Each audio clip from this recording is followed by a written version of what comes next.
पयंदा कोई के छौड़ा लहंगे के जनाला सारी मां लक्ष्मी स्टूडियो कुशेश्वर पयंदा कोई के छौड़ा लहंगे के जनाला सारी देला खिचो मतीरी करई रहै खिचो मतीरी करई रहै जना भीतर से मन उखाड़ देलक ढोरी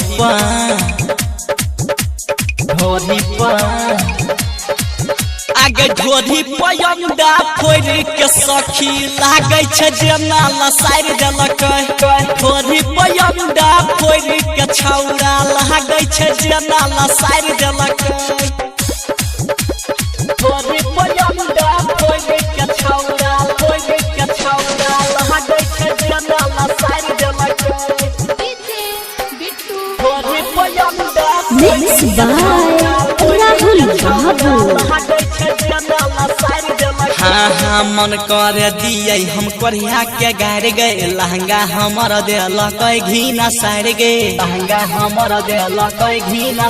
गई मन कर दिए हम कोरिया के गार गए लहंगा हमर देलक घीना सार गे लगे बोलाई के कोना दबाई के लगे बोलाई के कोना दबाई के हमरा उछौरा पछाड़ देलक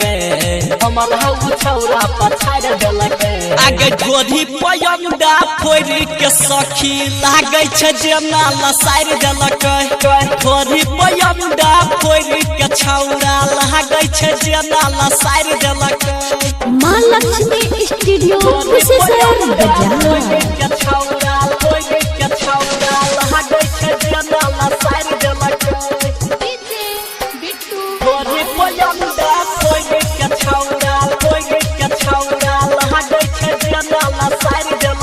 गए ढेर दिना से करे रह पीछा पूरा ललकै सब अपन इच्छा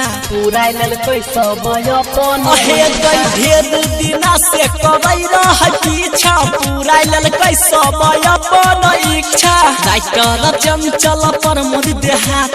राइटर चंचल पर मुद देहाती जवानी के रस झाड़ देलक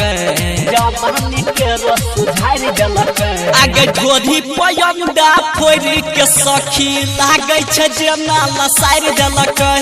ढोरी पयंदा फोड़ के छौड़ा लागे छै जना लसार देलक।